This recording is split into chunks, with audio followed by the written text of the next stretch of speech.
Welcome back. Excited for episode 2 of this unnamed WNBA podcast, which is pretty embarrassing to start the episode that way. So, as you're listening to our good friend Kevin Forch from Winsider, who is our guest this week, I want you to start thinking about some good names, some names for the pod. Drop them into the comments so that way for episode 3 or the next time I ask a guest to come on the podcast, I'll have a name for it. And if this is your first time tuning in, go check out episode 1. You've only missed one. You're almost a completist at this point. We had Let the Girls Play pod. Amelia Bain and Kelsey Bailey joined the show. But enough preamble. Let's get into episode 2 with our friend Kevin Forch. And if this is your first time here, just hit the subscribe button.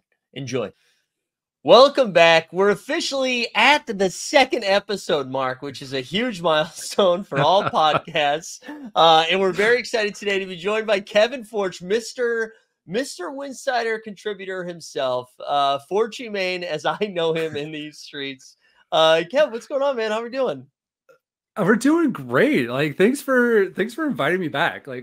I just keep circling the Team Hold universe, and it's so much fun. And I'm always surprised I get invited back to things. So thank you for doing that. Listen, we're always ecstatic when anyone hangs around. So the fact that you want to continue to be involved, it immediately gets you like a membership pin or something.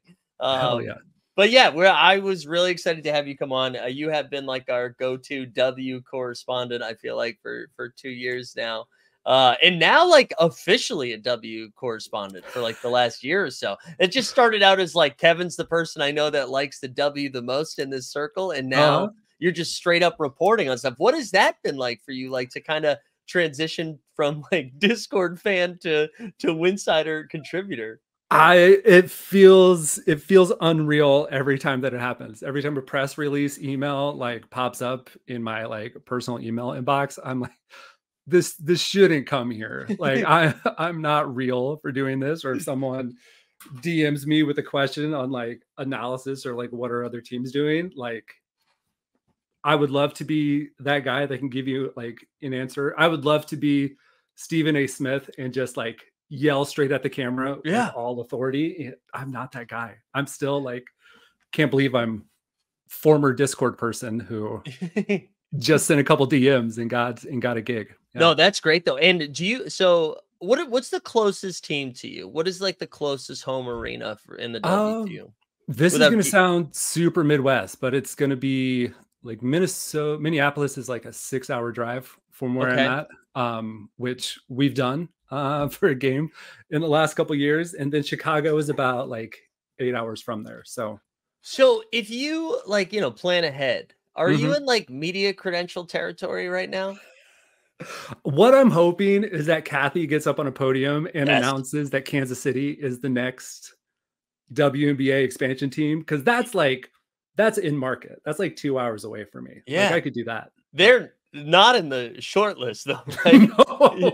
All right. So you're just not even that into existence. List. Like this is, we're throwing deep balls here.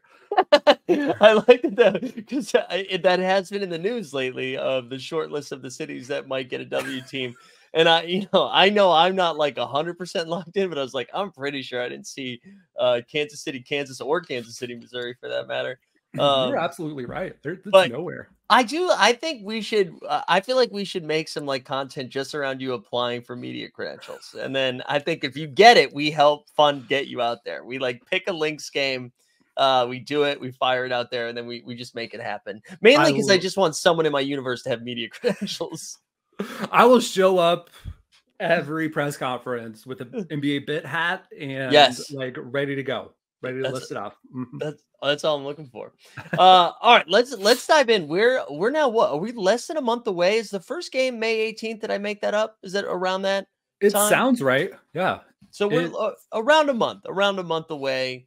And I know I think by the time this goes live, you'll actually have a piece live on Winsider kind of breaking down some maybe under the radar moves, because I think legally everyone was required to speak only of Caitlin Clark, the WNBA draft, Cardoza, like that's all you were allowed to talk about. And you have now broken through and you've got some under the radar moves. So I was kind of excited to talk to you a little bit about who you think as we like dive into this season that might be, moving and shaking a little bit. Yeah. So what I wrote about, because this is the third year that I've done like a under the radar kind of like free agency piece. Hmm. And I went back to read like the first one I did in 2022. And that one was like I think the first words I put into that were like WNBA free agency has never been bigger than it is right now in 2022. And it looks like so quaint to like say that right now. And 2022 is when like everybody like stayed on their team. Stewie signed Hmm. with Seattle. Uh, Chicago Sky like brought the team back together to like make another run for a title. And then immediately after, year after, Stewie signs with New York. We have like a second super team. And then this offseason, like free agency was fun. We got more super teams. Like Seattle looks great. Yep. Connecticut is going to look great.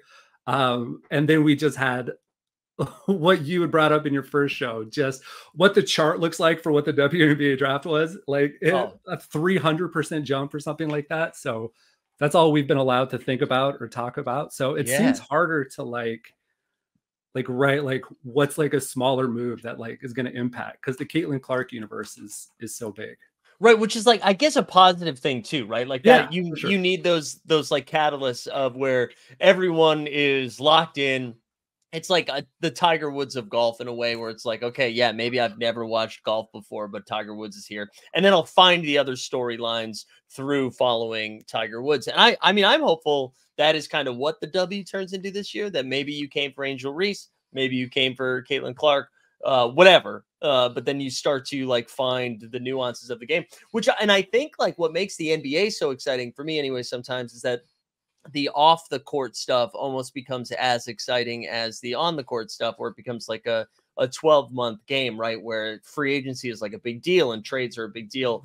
And so the fact that you're even like tasked with writing something like that means that we're on the up and up. If we are now being like, here are the seven the seven moves that no one's talking about, that's actually Yeah. going to be a big deal come this the fall. So who was the I guess if you want to just like pick one of the ones that you had targeted in your piece, who's somebody that you're excited about that has made a move in free agency?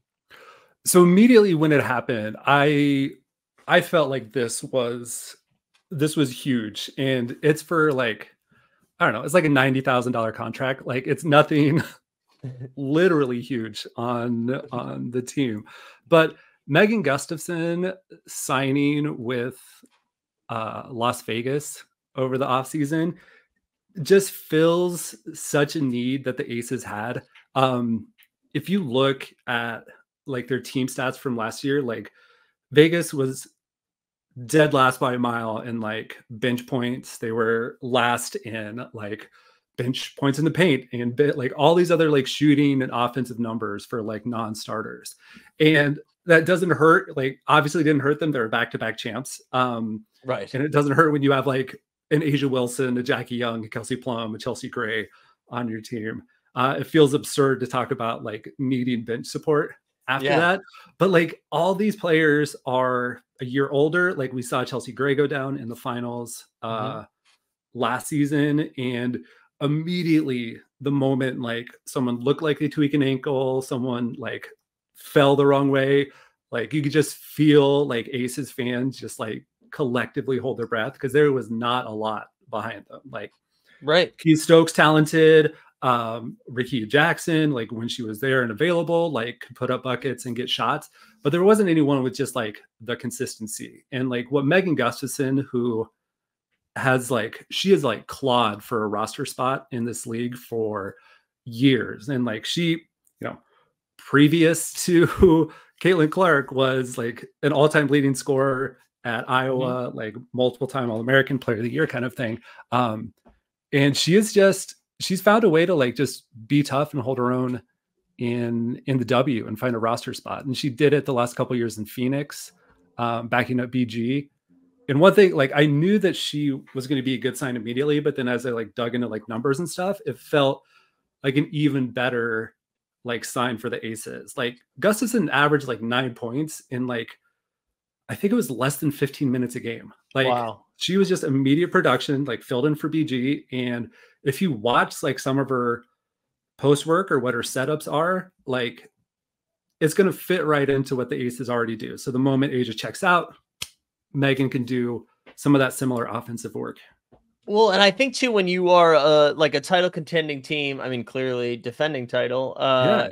like you're just looking for any sort of safety and security with who's coming in. Like you just want to have that trust factor. I always think of like how mad LeBron gets at his teammates sometimes, where you just want to know like whoever comes in can kind of like fill in. I know we talked about Right. this a little bit last week with the Aces draft picks and how much excitement there were around those picks, which it was exciting, Yep. but it was like, I don't know if they're ever going to see the floor for the Aces just because of how talented and competitive that team is. But yeah, to have somebody like that, where that gives you a little bit more security if, like, you know, you're just trying not to run Asia's minutes into the ground or whatever, just like having a little bit more safety. Yeah, that was I honestly didn't see that signing happen. I was surprised that is where she went. I think she's going to be like a really good fit for them. Absolutely. And especially like if you have to like ease back in like Candace Parker, like this has to be like such good news for Candace, because if Megan Gustafson's on the court, like, not that Candace was really playing a lot of like post minutes before, but like this completely puts her out of like having to play like a 4 or 5 while she's out there. Like immediately leave her out on the wing, let her cook, let her play make, and not have to be like back to the basket as much. And that's going to save her. Yeah. I was gonna say, I feel like these are moves too that extend title runs, like dynasties almost, when you're able to be like, listen, obviously Candace Parker is, you know, an all-time great and someone that you want to rely on when it comes to the playoff time. But how great would it be if we did not have to play Candace Parker, you know, 30 minutes a game throughout the entire regular season? Like just kind of have her tuned up and ready to go for the playoffs. And then that also keeps somebody like Megan happy because they're still getting minutes in the regular season run. And then maybe that gets limited a little bit in the playoffs, but usually when you're in a playoff run, if you're not playing as many minutes, you're still happy to be out there winning games. I would think so. I can't speak from experience on that one, but I would think so. No, me neither. Where are you like heading into this season? Are the Aces like the clear one for you? And then there's a step down to the Liberty and then a step down to the Seattle Connecticut's of the world? I think so. I would love to put New York closer in that bunch. And I think Me too. I think what got exposed a little bit in the finals was just you know, just what continuity like means for a team. And maybe year 2 of having Stewie, Sabrina, Jonquel, Benijah, and all those folks together like really unlock something. And we get like a full-on like 5-game final series with the Aces. I just don't know that I'm ready to say like it's 1 and 1A between like New York and Las Vegas. It still feels like Las Vegas is a clear one. Yeah, it feels like regular season, maybe 1 and 1A. But I mean, I went to one of the finals games, and I mean, we watched the Liberty the entire season. And the thing that I did, and again, this is like classic like pundit speak, so take it with a grain of salt. But I mean, like in the finals, like you could see that. And I know Stewie's an MVP. This is not a Stewie slander show. I love Stewie. I think Stewie's great. But you could see there was like a moment in the finals where you're like, this is the difference right here. This is our best player versus your best player. And Asia Wilson's like, I've been here. I know what we do here. And that was the difference. I mean, obviously Chelsea Gray and like there's so many pieces that makes the Las Vegas Aces so special. But to me, that was like the biggest difference, that Stewie was unable to match Asia in those moments. Yeah, it was just like a historically like bad kind of shooting and offensive like playoff stretch for Stewie. And that it just felt at times in the finals like if Stewie wasn't going, the rest of the team was pretty hectic trying to keep up. Like you would see Sab just like shoot from anywhere on the court and just play so hectic. And it was hard. It's hard to match that when you're going against the Aces.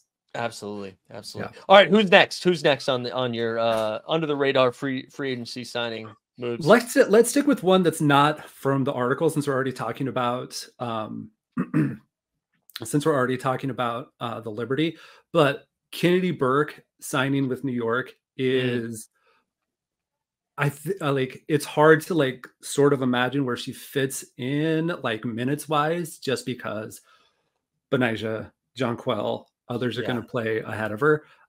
Even like Sabally. She's had like a great European season and might start to get a lot more run with Stewie on the bench and everything. But Kennedy Burke, if you like watch like what she did in like EuroLeague, she was player of the month like at least 1 month in Europe. She plays so well offensively and tends to play a bit like Benija in just terms of just like toughness and strength on offense and defense. Like I think she's gonna be someone like if you hadn't heard from her before or heard of her before and you're a New York fan, like you're gonna fall immediately in love. I'm glad you brought this up because I had this as a question for me that I was gonna spring on you as a Liberty fan, as I put out there. I need to know who is going to replace Maureen Johannes in my heart for this season. So is it Kennedy Burke? Is that comparing the comparison you gave? I don't think is Maureen's game, but it is not. But it does sound like it's lovable because as in last week's episode, loved Benija last week. Benija. Yeah. And I'm going to edit that so it doesn't seem like I stumble all over it. That's why we're not doing it live, baby.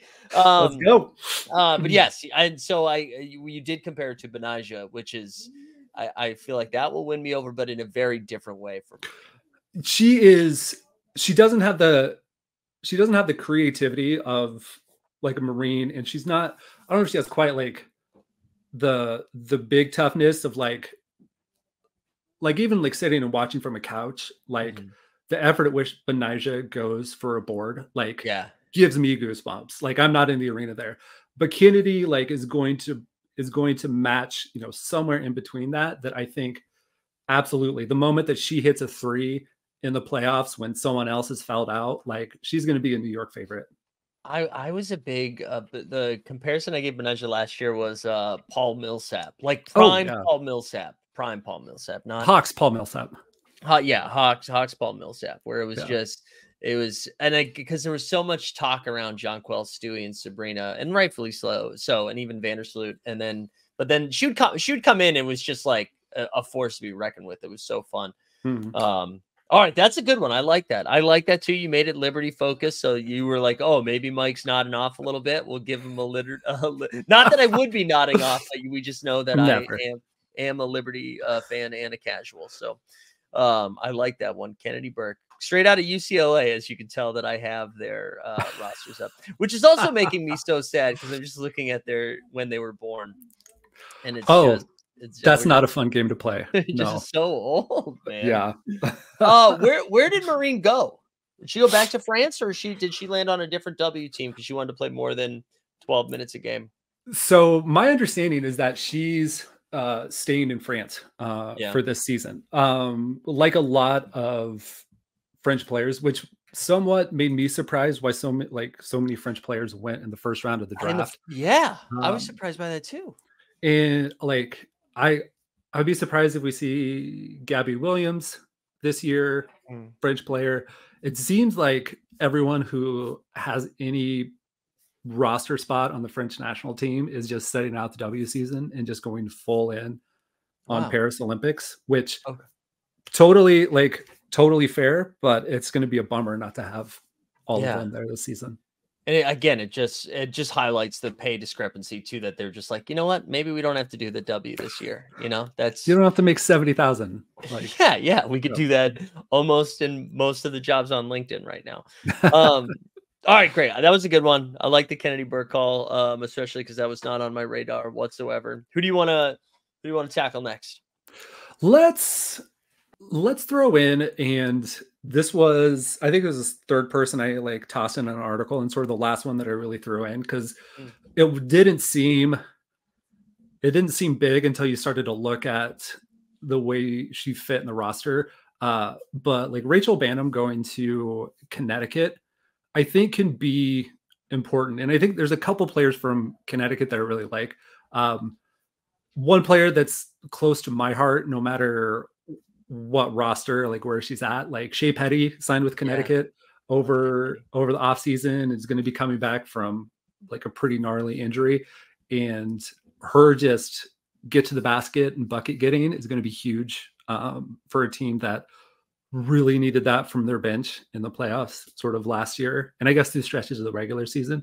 But for Rachel Banham, Connecticut lost 3 out of their 4 like top 3-point attempt players from last season, and didn't really replace them with anyone who resembles like much of a outside threat. DeWanna Bonner is still there. She was their leading 3-point shooter and kind of later in life has become a really good 3-point chucker. But Rachel Banham coming from Minnesota, where she played points and like had a lot of point guard responsibilities, but just like the assists to like turnover numbers and all that just necessarily weren't there. Like she's going to walk into a place where she's going to come off the bench. She's like, all that's going to be expected to her is ball handle a bit and like launch threes. And like that can absolutely be her game. So I think like for the Sun, I think she's going to be a pretty good piece.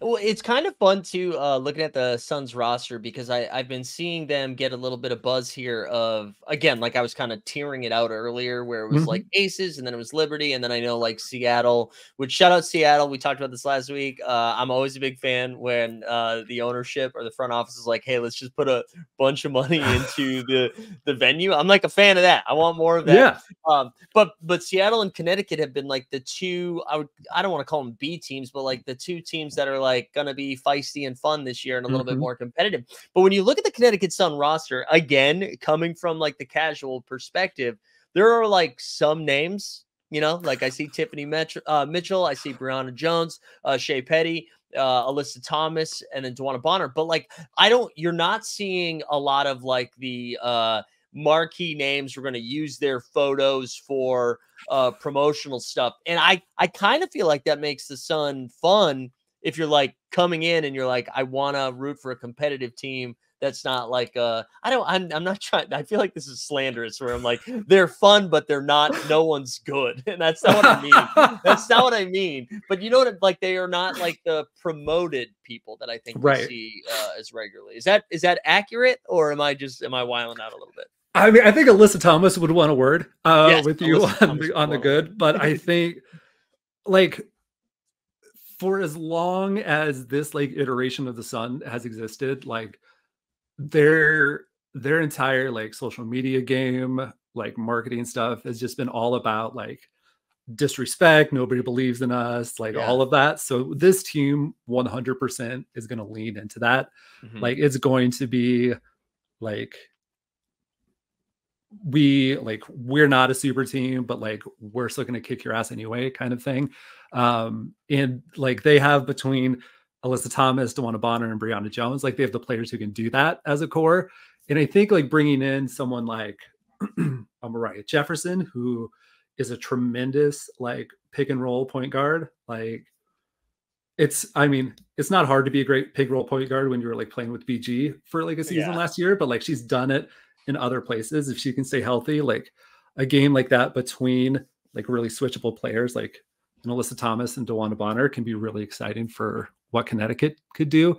And I think if you watched any minute of like Athletes Unlimited in the offseason and saw what Tiffany Mitchell could do, like you have to be excited as a Suns fan. Like she is dynamic in scoring. She's a pretty good ball handler, has really good vision, and I think can provide some bucket getting and excitement again for a team that just like there are just stretches like if DeWanna Bonner wasn't going and if Alyssa Thomas can get to the basket, like there was just nowhere else for points to come from. And they spread that wealth a little bit without really bringing in any high profile signings. Yeah. And I just want to say, like, before Connecticut fans or Connecticut residents get upset, because you have the right to, for two reasons. One, Jonquel Jones left, and I was like, there's no way you can replace Jonquel Jones. Jonquel Jones, MVP caliber player. Like, I don't know how you fix that. And then there's also this, I am from Massachusetts, and there's that bias that comes in where I'm like, well, no one's going to Connecticut.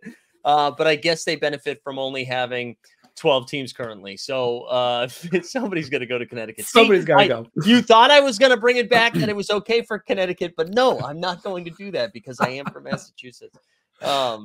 That is fun though. I always root for, I mean, that is like the Boston Red Sox in me when there's a team that is like ultra competitive, even though maybe they're not spending, not that they're not spending the most money, but don't have the biggest names. Although Alyssa Thomas, you're right. I should not We should not throw any shade at Alyssa Thomas. I apologize. All right, let's did we hit most of was there any other last minute, not last minute, but any other free agents you wanted to give a shout before we start moving on a little bit? I don't know about free agents, but I think they're just like some under the radar players that could like really excite folks. Like I may be the only person who still has and keeps buying like real estate on Dana Evans Island. She plays for the Sky. She, if given an opportunity, and I hope she like gets a real one this year because the Sky are going to need the help. Like, she can launch threes and shoot just heat check level all over the court. And I hope that we get a chance to see that with the two humongous people that they drafted who are just going to occupy all kinds of paint space. Cardoso is a really, a good passer out of double teams and a really smart player. So I think she can unlock a bit of that. And I think there was another one in my head. Real quick about Chicago. I feel like they are going to be another fun team to watch. I actually don't know how competitive they're going to be in like, I guess I always think of Chicago and I think of Candace Parker. I think of Kalia Copper being there and then being like title favorites, right? And I don't think they're going to be that, but I think they are going to lose a lot of close games. Like I think that is the energy, but I think that's good. Like I think that'll be fun. They will be a fun watch. There's a lot of talent on that team, and I think people will tune in for just like their draft picks of Cardoza and Angel Reese. But also, hey, listen, New York Liberty great. Michaela Onyewer, right? Onyewer. I apologize if I pronounced that incorrectly. Diamond DeShields. We got to do Delano. He's coming back. Yeah, he's coming home. Anytime a DeShields kid is somewhere, I will watch. But again, I think they will be like competitive and fun without actually, like, I don't think they're going to be a playoff threat. But I think that'll be a fun team to watch this year. Yeah, I mean, if they lose a lot of close games and they come away in like the Paige Becker sweepstakes, like I don't think they're going to be mad at all for that. Yeah, no, I agree. The last one I was thinking of was Victoria Vivians for Seattle Storm. She played with the Fever for a few years and is like a really nice kind of like Swiss Army knife kind of player of good defender, good rebounder, takes smart shots. And I think for a team that is young in a lot of areas, like with like in the post, you think with like Ezzy and their draft pick that they had last year, Jordan Horson, and with some of the folks that they're bringing back, like needing continuity with new players like Nneka Agumike and Skylar Diggins-Smith. I think someone like Vivian's is a good kind of glue person to make sure that like stuff works as they're trying to figure it out throughout the season. So yeah, I'm looking forward to that one too. Seattle's going to be fun. I'm excited to watch Seattle as well. Yeah.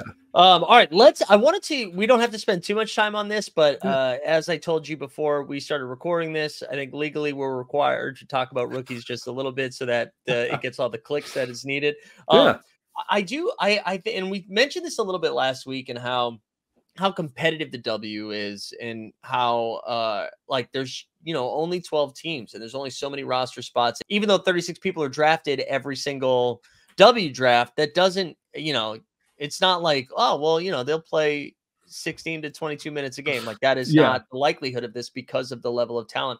And I think maybe the top three of the draft in Caitlin Clark, Cameron, and I keep wanting to say Barbosa, but it's Cardoza. It's because Leonardo Barbosa, former Golden State Warrior great, is also from Brazil.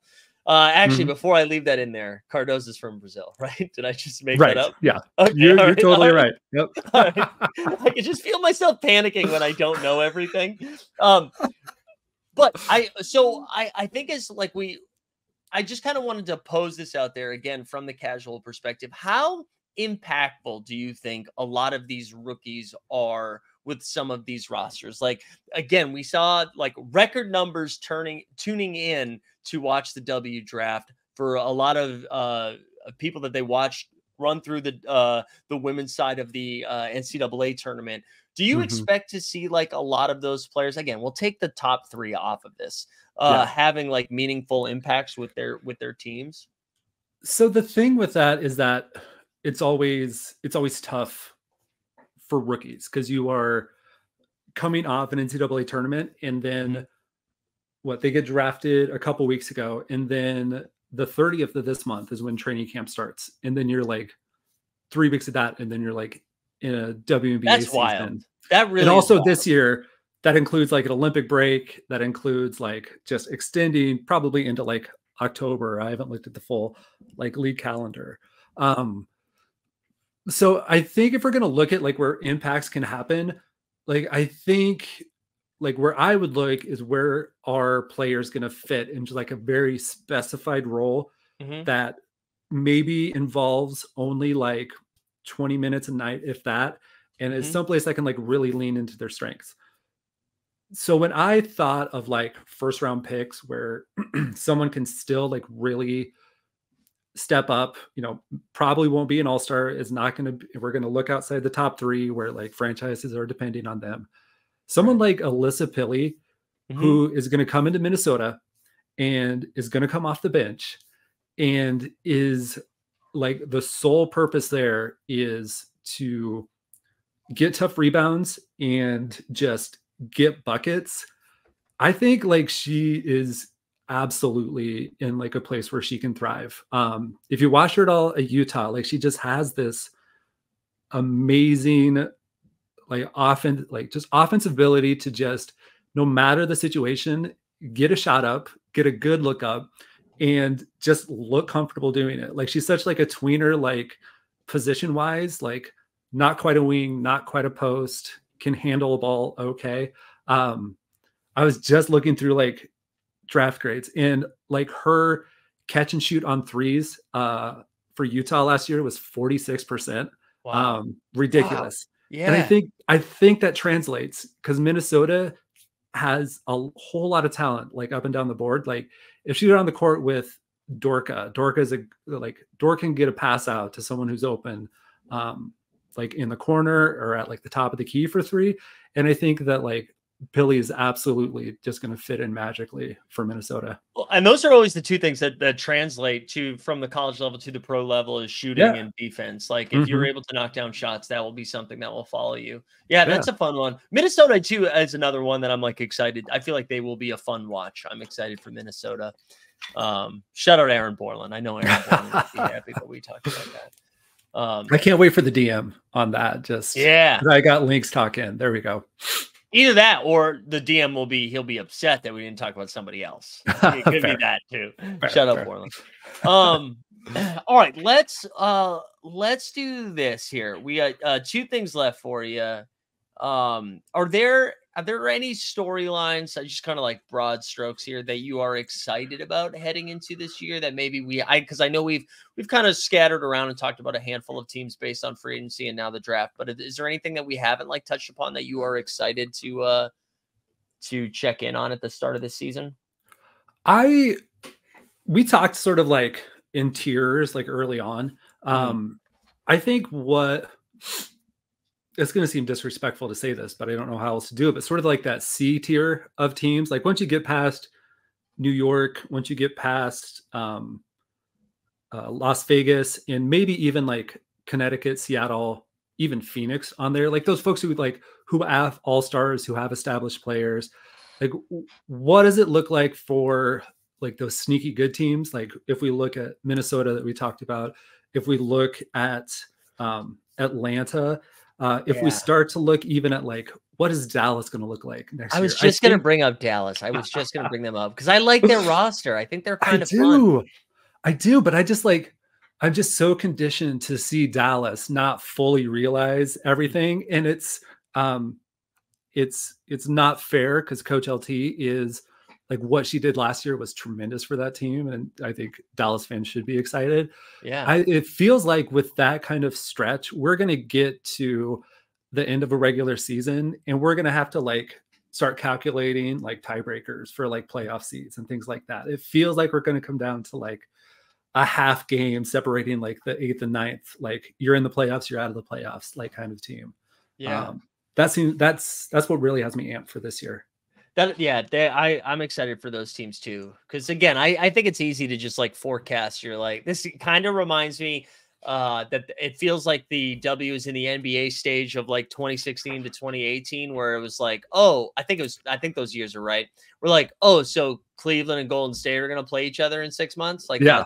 that's what this season is. And we'll Yep. try to get ourselves excited about DeMar DeRozan and Kyle Lowry of the Toronto Raptors. And then they're going to get bounced in 4 or something like that. But it is fun to like talk ourselves into some of those situations. I remember I was going to bring something up when we were storylines, but the kind of what we were just talking about with the rookies.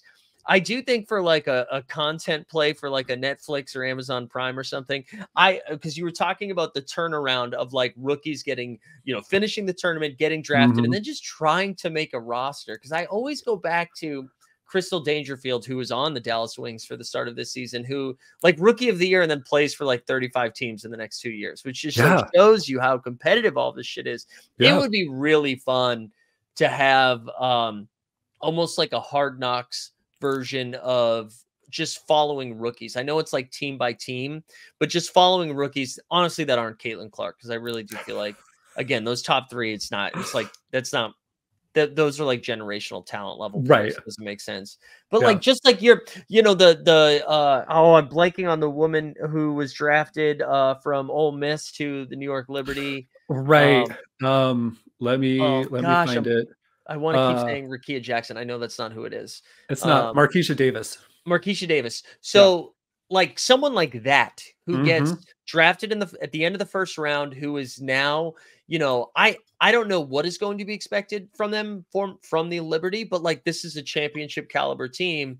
And like the whole conversation around the draft was like, we just need a guard that can defend. So like, is this person expected to like come? I don't know. I would just love to watch that be documented, of this person like finding their footing in the league. I absolutely agree with you, because we need to see it firsthand, because the discourse on any social networking site about just taking a snippet of someone's like hardship contract when they play for a team for 10 days and like trying to equate that whatever like $1,000 paycheck that they got for being with the team for a week, and trying to like extrapolate that into like a whole like pay conversation.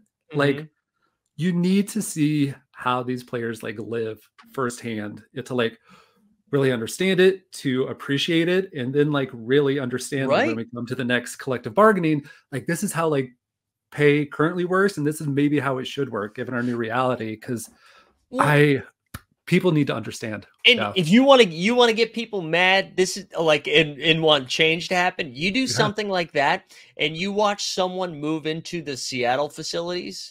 And then compare it to another team that does not have the C. And I'm gonna say Dallas. I have no knowledge about what Dallas has, but I just assume, based on what we saw from Seattle and the reaction, that it's not as nice as Seattle. And I just feel like if that was done in an HBO style, every Sunday night it comes out, people would be like, not only would people freak out, but I just feel like you would see more free agents just go to Seattle every year.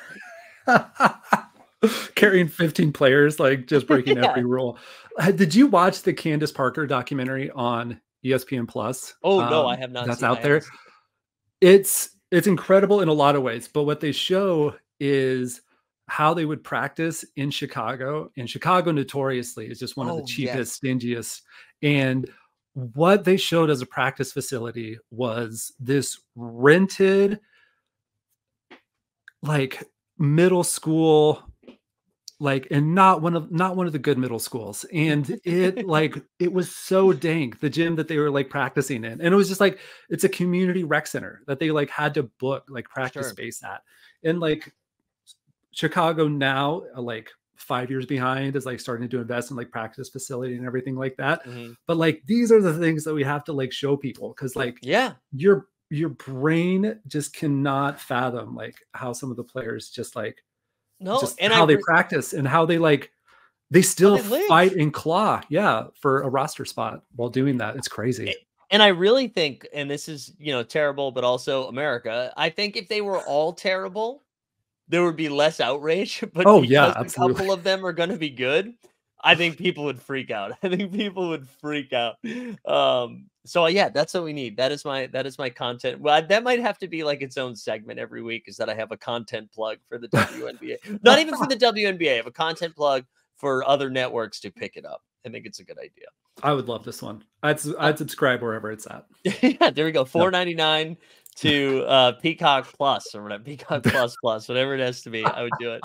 All right. So this is going to be, I decided over the weekend that this is going to be a recurring segment, because we did it with Kelsey and Amelia from Let the Girls Play Pod. Also, if this is the first episode of this that you're watching, go back and check out last week's. We're going to run this every Thursday. We're going to have a different guest come in.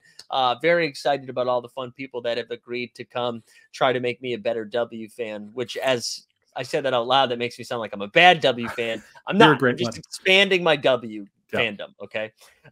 So what I'm going to do is I'm going to give you, I got 3 of them. I'm just going to throw you a prompt. And the goal of this is, I feel like maybe some other people are like me, where they have watched highlights. Maybe they follow their team, but they're trying to become a better W fan, or maybe that you don't have a team yet and you're trying to find a team. So I'm going to give you a prompt. And then you tell me, who do you think that, either the player or the team, that maybe we should find. And full disclosure for everyone listening, Kevin has not seen this yet. I have not. You have not seen the prompt. So this is some Upright Citizens Brigade on the ground training, some improv. Yes, Dan.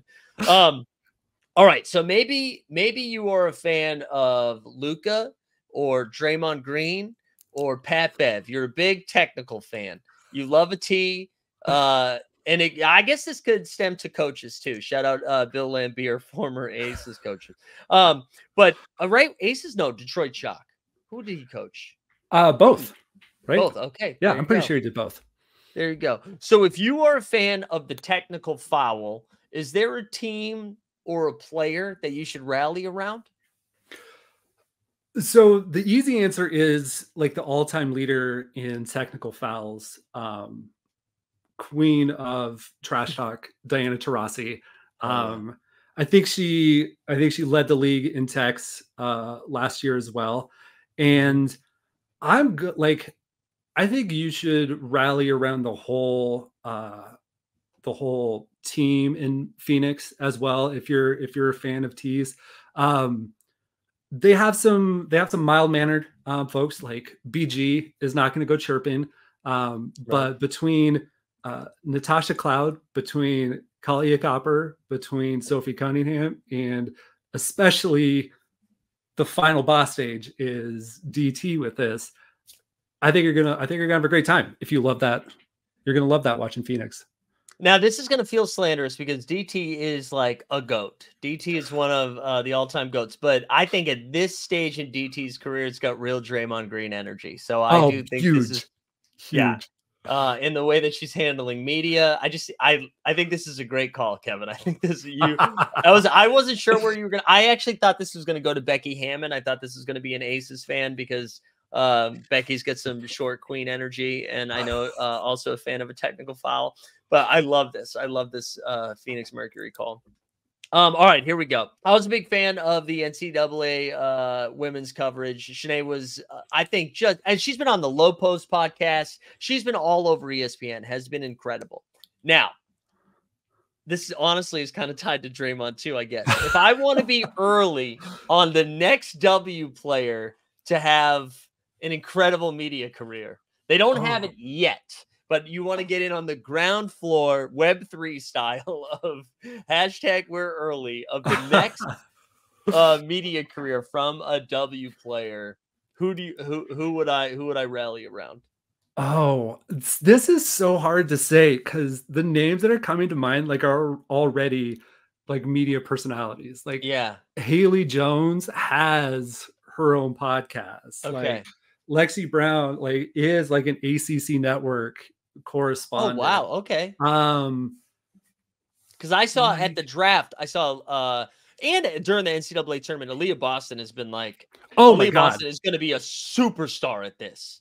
It's absurd how good she is at this already. It's incredible. Oh my God, she was on for all these Big Ten games that she was on Peacock, and she was like interviewing Caitlin or folks from Indiana, like whoever. Mm-hmm. what she was able to get across, like in these Out of control.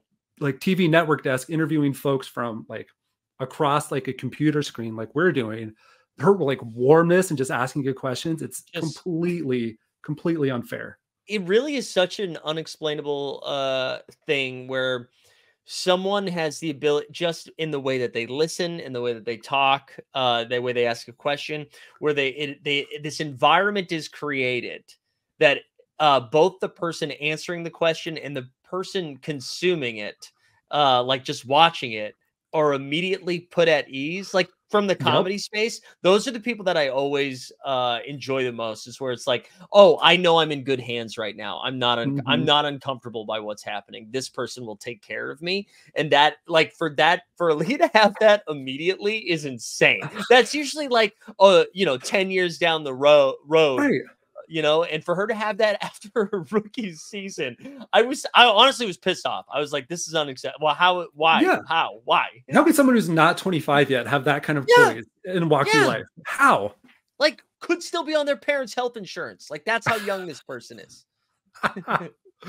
Oh, I'm going to stick with like Aaliyah Boston is the great answer. I think I'm going to Mhm. stick with Haley Jones. That's a good one. She has additionally and just this way of interviewing people, like making things just seem at ease and like wholesome and together. Like I could listen to her talk. I will read whatever book she writes. Like she is my like future media empire queen. I like that. That's a good one. Yeah, All right, I got one more for you. let's And we go. kind we I think we kind of danced around this a little bit because again, I think everyone's like, "Oh yeah, I should be an Aces fan, I should be a Liberty fan, whatever." Vibes only. Who do you think coming in? And I feel like the easy answer is the Aces, so I'm going to take them off because Off the every board. one of them feels like they're both a comedian and an Instagram model at the same time. And they're crushing it. That's not slanderous. I mean that from a good place. So we're going to take them off the board. If you were vibes only, what team do you think you'd be like, all right, this is going to be a good hang for us? I think it's early and we're just getting like a test of the waters on it. I think we're going to get a good vibes year out of Chicago.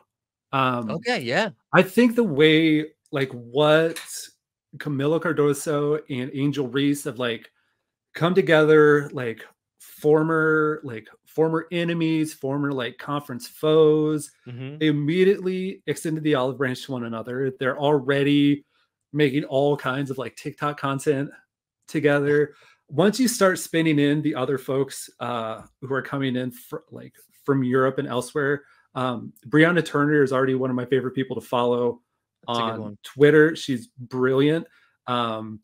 Isabel Harrison is a great Twitter, TikTok follow as well. And Marina Mavry's just like her like walk-ins are always epic. What she like attitude she brings on the court is like always turned to 11. Like she's just a very young DT with trash talking and just getting people's faces.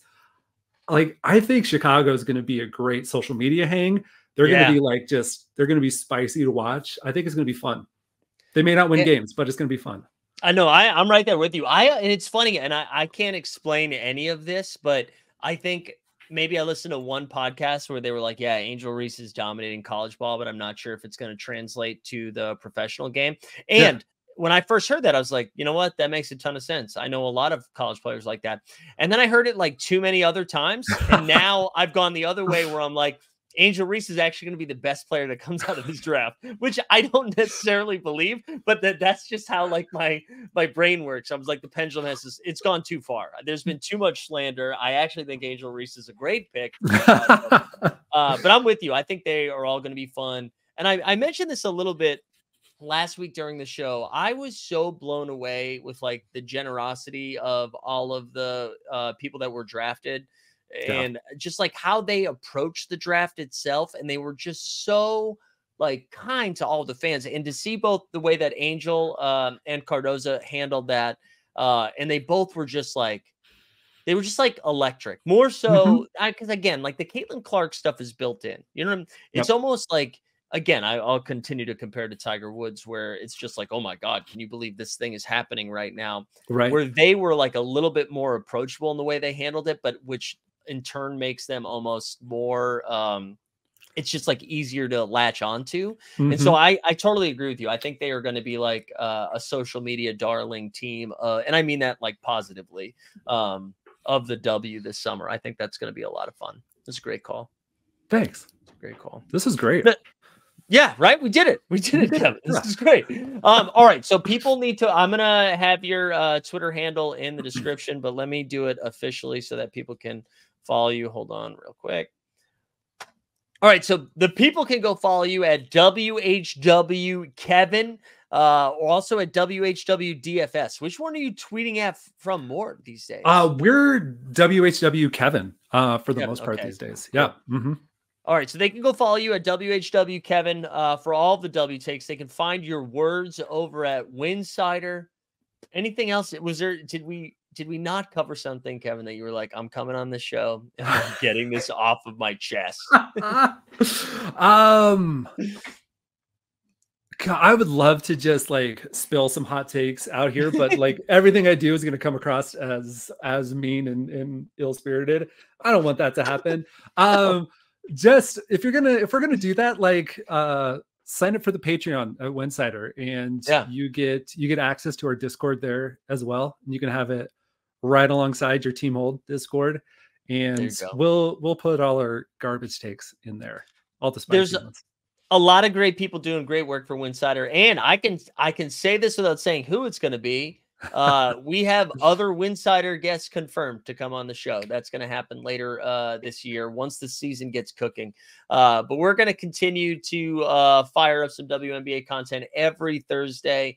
If you are also just a greater basketball fan and you like greater as in more basketball, larger universe. Thank you.